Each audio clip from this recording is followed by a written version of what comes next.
हम बात करेंगे एक पीएसएल क्या होती है, एनरोलमेंट लिस्ट कैसे बनती है और स्टैंड बाई क्या होता है। क्योंकि आपको पता है बहुत सारे कैंडिडेट ऐसे हैं जो कि नए हैं, जिन्होंने पहली बार एग्जाम दिया है, तो इन कैंडिडेट को पता नहीं है कि पीएसएल क्या होती है, एनरोलमेंट लिस्ट कैसे बनती है। वहीं आपका देखा जाए तो स्टैंड बाई कैंडिडेट कैसे रखे जाते हैं।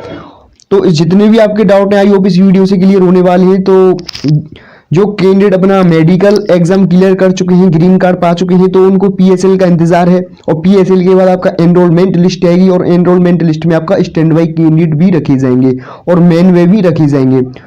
तो आई थिंक आपके डाउट इस वीडियो से क्लियर होने वाले हैं। तो चलते हैं, आप यहाँ से देख सकते हैं जो पीएसएल है 31 मई को रिलीज की गई थी, अर्थात इसी साल 31 मई को रिलीज की गई थी। तो जब पीएसएल आती है, पीएसएल में ही आपकी कट ऑफ लिखी आती है कि कट ऑफ कितनी गई है। तो पहले तो अंतर यही है कि पीएसएल में कट ऑफ लिखी आती है, वहीं एनरोलमेंट जो लिस्ट आती है उसमें किसी भी प्रकार की कोई कट ऑफ मेंशन नहीं की गई होती है। तो आप फर्स्ट नंबर अंतर को यही देख सकते हैं, कट ऑफ जो मार्क लिखे गए आपके यहाँ से देख सकते हैं 28 नंबर कट ऑफ गई थी। या एक्स ग्रुप की पीएसएल आप यहाँ से देखेंगे, provisional select list group x, जो कि इनटेक 22 के लिए आई थी। तो इसकी जो पीएसएल वैलिड है वह 6 महीने होती है। लेकिन इस बार आपने अभी नोटिफिकेशन देखा है, अभी भी इंडियन एयरफोर्स की जो ऑफिशियल वेबसाइट है उस पर लगा हुआ है, आपकी इसी पीएसएल की जो वैलिडिटी है 6th मंथ बढ़ा दी गई है। तो रैली वाली कैंडिडेट के लिए बहुत ही महत्वपूर्ण होने वाली। आप यहाँ से इस तरीके से आपकी कुछ पीएसएल आएगी। तो पीएसएल में जब आपकी रिलीज होगी तो आपका सबसे पहले आपका जो फर्स्ट कॉलम होगा आप यहाँ से देख सकते हैं मेरिट पोजीशन। तो जिस कैंडिडेट का फर्स्ट पोजीशन होगी, अर्थात जिसके नंबर सबसे ज्यादा होंगे, तो उस कैंडिडेट का नाम पहले पोजीशन पर रखा जाएगा। चाहे वह राजस्थान से बिलोंग करता हो, चाहे वह हरियाणा से बिलोंग करता हो, बिहार से हो, चाहे वह गुजरात से हो, अर्थात जितने भी स्टेटों में रैली की भर्ती कराई गई है इंडियन एयरफोर्स द्वारा, कहीं से भी बिलोंग करता हो, यदि उसकी फर्स्ट पोजीशन है, अर्थात उसका जो कट ऑफ है, उसके जो नंबर है सबसे ज्यादा है, तो उसका नंबर ही सबसे पहले यहाँ शो किया जाएगा। तो आप यहाँ से देख सकते हैं सबसे पहले जो है यहाँ फर्स्ट पोजीशन, अर्थात जो मेरिट पोजीशन है, आप यहाँ से इनका नाम देख सकते हैं, इनका नाम है। तो जो सेकंड है आप यहाँ से देख सकते हैं एएससी रखी गई है, किस एएससी से यह बिलोंग करते हैं, तो 8वीं जो एएससी है, अर्थात इनका जब सेकंड फेज हुआ था तो यह 8वीं एएससी से सिलेक्ट की गई थी। तो उसके बाद आपका रोल नंबर दिया गया होता है, आप यहाँ से इस रोल नंबर को देख सकते हैं। वहीं आगे जो नेक्स्ट दिया गया है कैंडिडेट नाम दिया गया है, और उसके बाद आपका डीओबी दिया गया है, अर्थात आपकी डेट ऑफ बर्थ, और उसके पश्चात आपका मेडिकल डिस्पोजल, अर्थात आप मेडिकल फिट हो या फिर अनफिट हो। तो इस प्रकार आपकी पीएसएल में यह कॉलम बना दिए जाते हैं।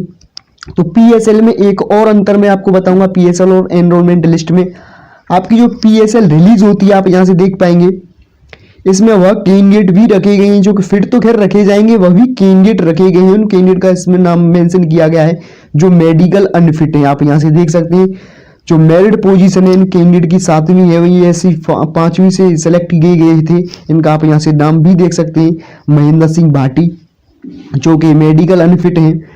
तो ये जो कैंडिडेट है पीएसएल में इनका नाम दिया गया है, लेकिन जब एनरोलमेंट लिस्ट आएगी तो इन कैंडिडेट का इस एनरोलमेंट लिस्ट में नाम नहीं आएगा।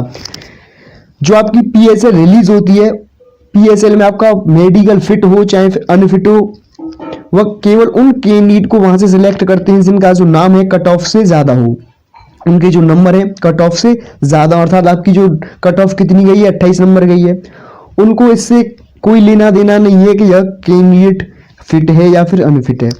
वह सभी कैंडिडेट को लेंगे जो कैंडिडेट कट ऑफ को पार कर गए हैं। तो आई थिंक आपके समझ में आ गया होगा। और इस पीएसएल में वह भी कैंडिडेट रखे जाते हैं जो कि एब्सेंट रहते हैं या फिर उनके आगे CSV का पॉइंट लिखा जाता है। मैं आपको यहां से दिखाऊंगा, बहुत सारे कैंडिडेट होते हैं उनके सामने जो CSV का पॉइंट दिया जाता है।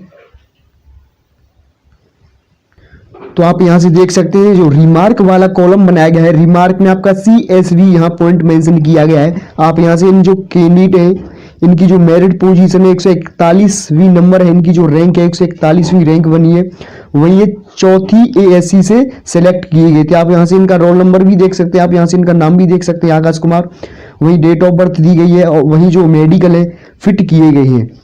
तो इनका जो पॉइंट रिमार्क दिया गया है वह CSV दिया गया है, अर्थात आपका जो CSV का जो मतलब होता है सर्टिफिकेट टू सब्जेक्ट वेरिफिकेशन, अर्थात इनके डॉक्यूमेंट्स में कुछ कमी थी जब इन्होंने अपना जो रजिस्ट्रेशन किया था, तो हो सकता है इनका जो आधार कार्ड है और जो आपका जो 10th और 12th की जो मार्कशीट है उसमें इनका नाम मैच नहीं हो रहा हो। तो इस तरीके से कुछ डॉक्यूमेंट्स में जब आपकी प्रॉब्लम आती है तो वहाँ CSV का पॉइंट मेंशन कर दिया जाता है। तो आपको समय भी मिलता है, जब PSL रिलीज हुई थी, PSL के बाद आपकी एनरोलमेंट लिस्ट भी आती है, तो वह समय भी देते हैं CSV पॉइंट को क्लियर करने का। तो इस पीरियड में आप अपने CSV पॉइंट को क्लियर कर सकते हैं।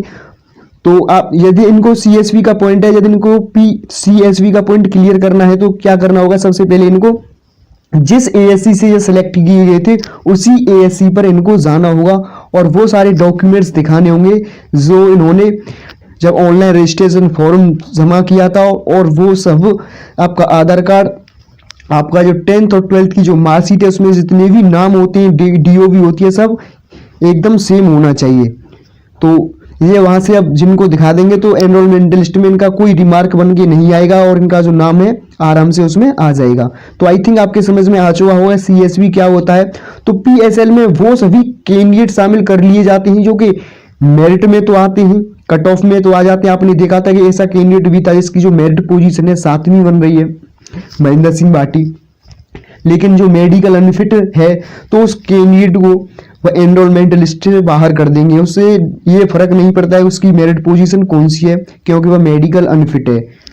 तो यह होता है PSL में आपका मेडिकल अनफिट वाले कैंडिडेट भी लिए जाते हैं, वही आपका एब्सेंट भी लिए जाते हैं, वही आपका जो रिमार्क में CSV अर्थात जिनके डॉक्यूमेंट्स में कुछ कमी उनको दिखाई देती है तो उन कैंडिडेट को भी ले लेते हैं। तो आप यहाँ से देखेंगे कुल मिलाकर कितने कैंडिडेट सेलेक्ट किए गए थे X ग्रुप के लिए, तो आप यहाँ से देख भी सकते हैं कुल मिलाकर 4382 ऐसे कैंडिडेट रखे गए थे जो कि PSL में, जब आपकी PSL रिलीज की गई थी 31 मई 2020 को, तो उसमें 4382 कैंडिडेट सेलेक्ट किए गए थे PSL में। तो उन इस PSL में वो सभी कैंडिडेट शामिल थे जो कि फिट थे, अनफिट थे, एब्सेंट थे, जिनका या फिर इनका CSV का पॉइंट था। तो वही एनरोलमेंट लिस्ट में आपको दिखाऊंगा कि उसमें किस तरीके के कैंडिडेट रखे जाएंगे और यहां से कुल मिलाकर कितने कैंडिडेट कम कर दिए जाएंगे। तो हम एनरोलमेंट लिस्ट पर आ चुके हैं, आप यहां से इसको रीड भी कर सकते हैं। जो फर्स्ट नंबर दिया गया आप यहां से देख भी सकते हैं, enrolment list candidate called for enrolment for intake 2020 group X। तो X ग्रुप की यह वही जो PSL रिलीज की गई थी, इससे पहले मैंने आपको जो नोटिफिकेशन पढ़ के दिखाया था, जो PDF थी, सेम उसी की यह PDF है, वह PSL थी लेकिन यह एनरोलमेंट लिस्ट है। सेम ट्रेड है, आप यहां से देख सकते हैं। X ग्रुप की जो मैंने PSL दिखाई थी वही आपको जो मैं एनरोलमेंट लिस्ट दिखा रहा हूं वह भी X ग्रुप की है। तो आप यहां से इंस्ट्रक्शन फर्स्ट को देखेंगे तो आप यहां से पढ़ पाएंगे, this list is in order of ASC roll number of the candidate and it does not indicate merit position. तो यह जो आपकी जो PSL है उसमें मेरिट पोजीशन आती है, आपका जो रैंक वाइज कैंडिडेट लिए जाते हैं, लेकिन यह जो आपका एनरोलमेंट लिस्ट जारी किया जाता है तो ये आपका सीरियल नंबर से दिया जाता है, आपका रोल नंबर से दिया जाता है, वहीं आपका ASC वाइज दिया जाता है। इसमें किसी भी प्रकार की कोई मेरिट पोजीशन नहीं शो की जाती है।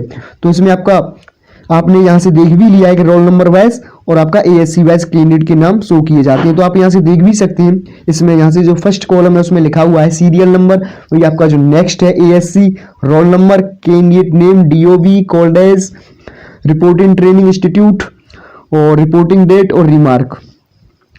तो जो फर्स्ट सीरियल नंबर है आप यहां से देख सकते हैं, फर्स्ट ASC से या बिलोंग करते हैं, तो ये फर्स्ट पोजीशन इनकी नहीं थी लेकिन सीरियल नंबर से दिया गया है ASC वाइज। आप यहां से इनका रोल नंबर भी देख सकते हैं, संदीप शर्मा इनका नाम है, वही जो मेन में यह बुलाए गए हैं। तो यहीं से आपके डाउट क्लियर होंगे स्टैंड बाई क्या होता है। तो इनका जो रिपोर्टिंग ट्रेनिंग इंस्टीट्यूट है वो बेलगावी है, ATS।